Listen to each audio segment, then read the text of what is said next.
So the current numbers as it stands right now in the Nigerian Senate, you have 52 senators with the All Progressives Congress. You have 50 senators now with the Opposition People's Democratic Party. You have 3 with the ADC. You have 2 with APGA, and then you have 2 who are deceased, who happened to be from APC strongholds, of course, Senator Bukhari Mustafa from Katsina and Senator Ali Wakili from Bauchi, both APC senators. Those seats are, of course, there's going to be a by-election with an expectation that APC is favored in those states. Now, in view of that, Mr. Ahmed, the 3 governors that are speculated to leave your party for the PDP are Governor Tambuwal of Sokoto, Governor Ortom of Benue, and, of course, Governor Ahmed of Kwara. In your view, how does that kind of shake or move or affect your outlook for the 2019 elections? Please. Let me provide you information. I want to provide you an information. Okay, please, go ahead quickly. There's a coalition. You are not taking into cognizance that coalition. That has not been formalized into a party, Mr. Ologbondiyan. We have signed a memorandum of understanding. And we are going to work together wherever we find ourselves. One moment, Mr. Ologbondiyan, okay. Please go ahead. First of all, I'm going to respond to something he said. Even in chaos, there's an expected order.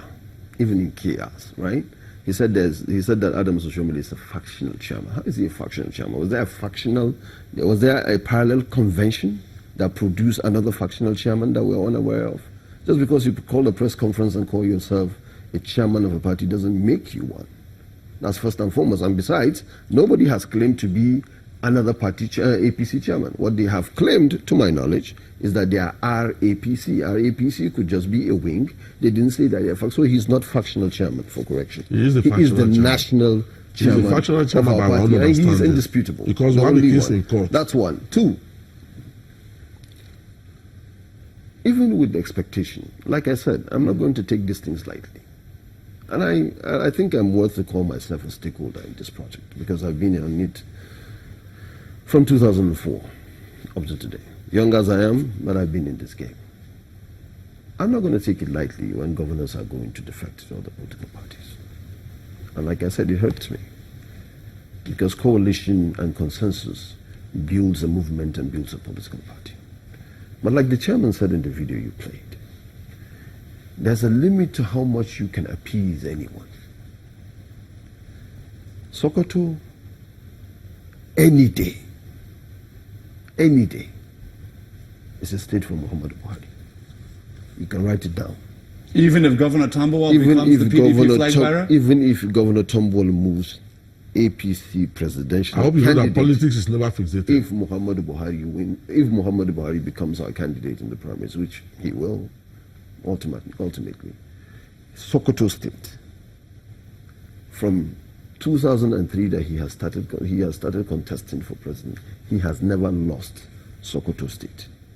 He has never lost Sokoto State in 2003 in APP, in 2007 in AMPP, in 2011 in CPC, and all those while, from 2007, we have been producing governors from different political parties from the candidate, and he has won them, and he will continue to win them.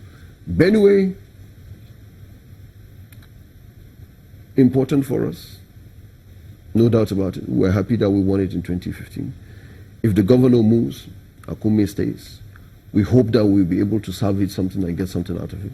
Kwara as well, we have a sizable number of people who are loyal to the president. We hope that the governor doesn't move.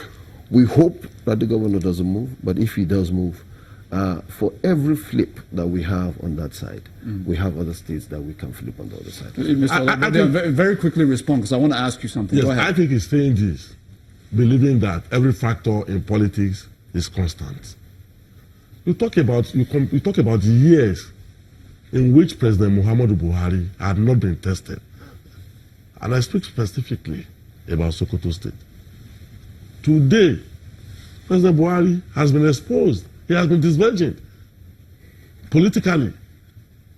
People have now seen, if he didn't become president, people will still continue to live with the impression that, oh, had it been they allowed President Buhari to be president, Nigeria would have been better.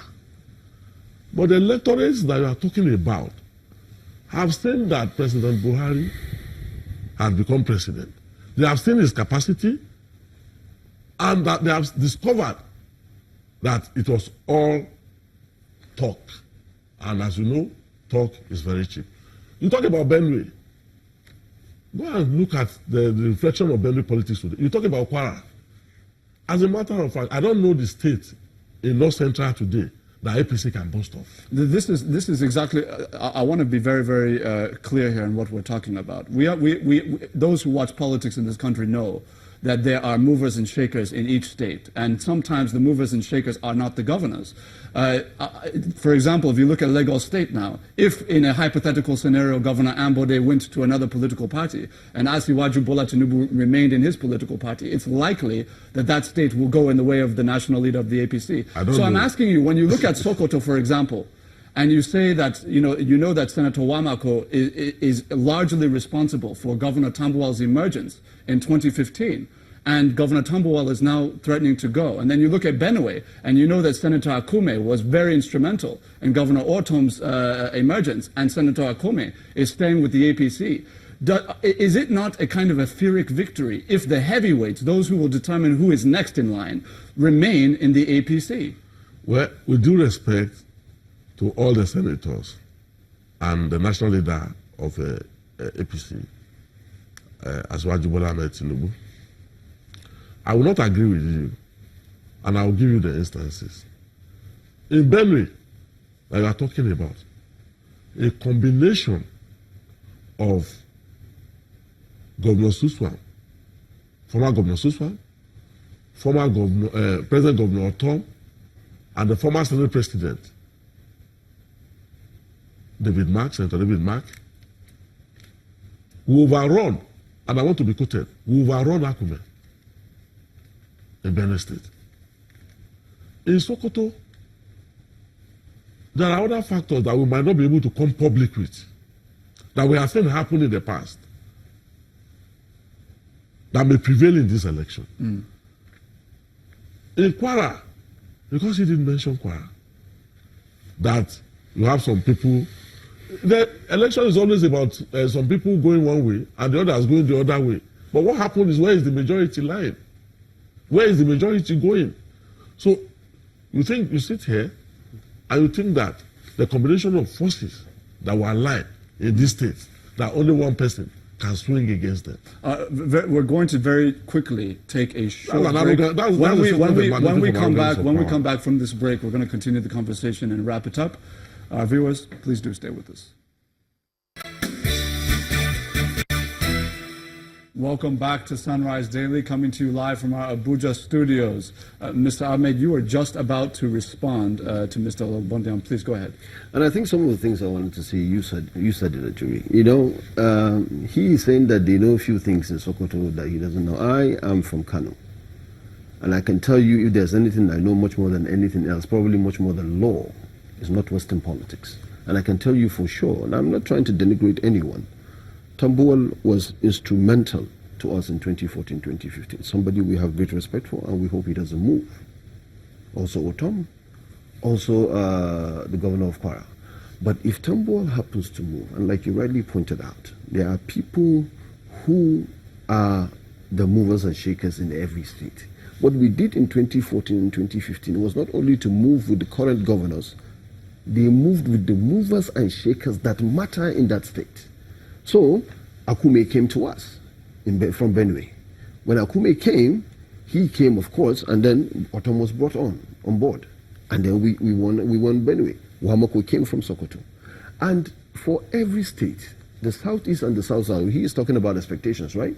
He's talking about expectations of governors that are going to flip and legislators that are going to flip. In the South-South and the Southeast, and let me say something that may or may not be controversial here. In 2015, we largely lost South-South to Southeast because we were running against someone who was from the South-South and who was largely descended from the Southeast. In 2019, we would have both presidential candidates, maybe, if you choose somebody from the North, who probably would come from the northern part of the country. And we already are miles ahead, 50 meters ahead, because of the work we have done in terms of infrastructural development. The Southeast, which is 5 states, and the South-South, which is 6 states, is still an open field, and we can flip up a lot of the things. Mr. Ologbondiyan, go ahead. He said it's from Kano, but since we started this discussion, he has not said anything about Kano State. He has not spoken about the movement of Kwankwasia. He has not spoken about the number of House of Assembly members that have abandoned Ganduje. In Benue State, that is not true. In Benue State, They have replaced their speaker and brought somebody from and abandoned the Akume camp. And I don't understand what he's talking about, Benue State. Are you sitting here and telling me that a combination of Suswan with Gemade, with Otom, with David Mark, with Johnson Abonu, that they will not overrun. Let me ask you, Mr. Kola, very quickly before we close. Mr. Kola, yeah. I have to ask you. Those three governors you mentioned in Benue, Kwara, and Sokoto, you are the one mentioning them. I didn't mention them. Is it enough, in your view? Is that enough of APC governors for your party to win the general election? How can it be enough? This is the first tranche of movement. The heaviest is coming behind. You understand? This tranche that you are seeing, both in the National Assembly, in the state assemblies, and even among the governors, the tranche, this one that you are talking about, is the first tranche. And it's just to showcase where we are going. Okay. The next tranche will collapse APC completely. Well, that has no. That's a good daydreaming to have. They had it's that not the a same daydream. It's not a daydream. daydream. It has started manifesting. When they moved gentlemen, this is we have 15 senators and we have 37 House of Representatives. That's a strong movement. We're not contesting. You people try for It's all right. It's all right, Mr. Kola. We're not contesting election here. There's going to be plenty of time, plenty of discussion in the days ahead. Yes. Let's see how things play out. But in the meantime, I want to thank both of you gentlemen for coming on and sharing your insights with Nigerians this morning. My friend. Standing by with me has been two very interesting gentlemen, Mr. Ismail Ahmed, who is a member of the APC's Board of Trustees, and Mr. Kola Ologbondiyan, who is the National Publicity Secretary of the Opposition People's Democratic Party. With that, we close the show. Our viewers, I thank you so much for tuning in this morning. I wish you well today. I am Ajuri Ngilale. Well, yes, Ajuri. It looks as though they saved the crossfire for the last. Well, thank you for watching. I'm Chamberlain Osor. Interesting times indeed. Let's see how the political structure evolves from this time. I'm Gimba Umar. We'll see you tomorrow. The views and opinions expressed by guests on this program are those of the maker and do not necessarily reflect the views, opinions, and endorsement of Channels Television.